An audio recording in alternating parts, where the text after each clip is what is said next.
அவர்கிட்ட கொடுத்துருங்க, ஒன்றும் பிரச்சனை இல்லை. எல்லா பல்கலைக்கழகங்களுடைய பாதுகாப்பையும் நீங்க கவர்னர் கொடுத்துருங்க, சந்தோஷமா செய்வார். சிஎஸ்எஃப் மொத்தமா இறக்கி விட்டுருவார். அதுதான் ஏற்கனவே சொன்னேன். துறைமுகம் போச்சு, ஏர்போர்ட் போச்சு, ஹைகோர்ட் போச்சு.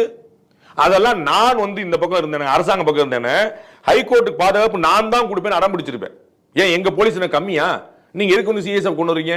உங்களுக்கு என்ன பாதுகாப்பு நான் கொடுக்கலாம்னு சொல்லி இல்ல, பாதுகாப்பு கொடுக்க முடியாம ஆர்டர் போட்டு பேசாம உட்காந்துட்டாங்க. நல்லா போச்சுன்னு தமிழ்நாடு அரசு பே பண்ணுது, அதை மறந்துடக்கூடாது. நீங்க ஆர்டர் அவங்க நல்லதா, அப்ப சிஎஸ்எஃப் கிடையாது, சிஎஸ்எஃப்க்கு தமிழ்நாடு கவர்மெண்ட் பே பண்ணுது. அப்ப நம்ம காசுல பாதுகாப்பு என்ன அப்படி எல்லாம் யோசிக்கணும். நீங்க யோசிச்சிருக்கீங்களா? அப்ப ஒண்ணுனா கொடுத்து சந்தோஷம். அப்ப லா அண்ட் ஆர்டர் எங்க விஷயம் எப்படி சொல்லுவீங்க? நீங்க ஒவ்வொரு பகுதியா நீங்க கொடுத்தே போயிருவீங்க.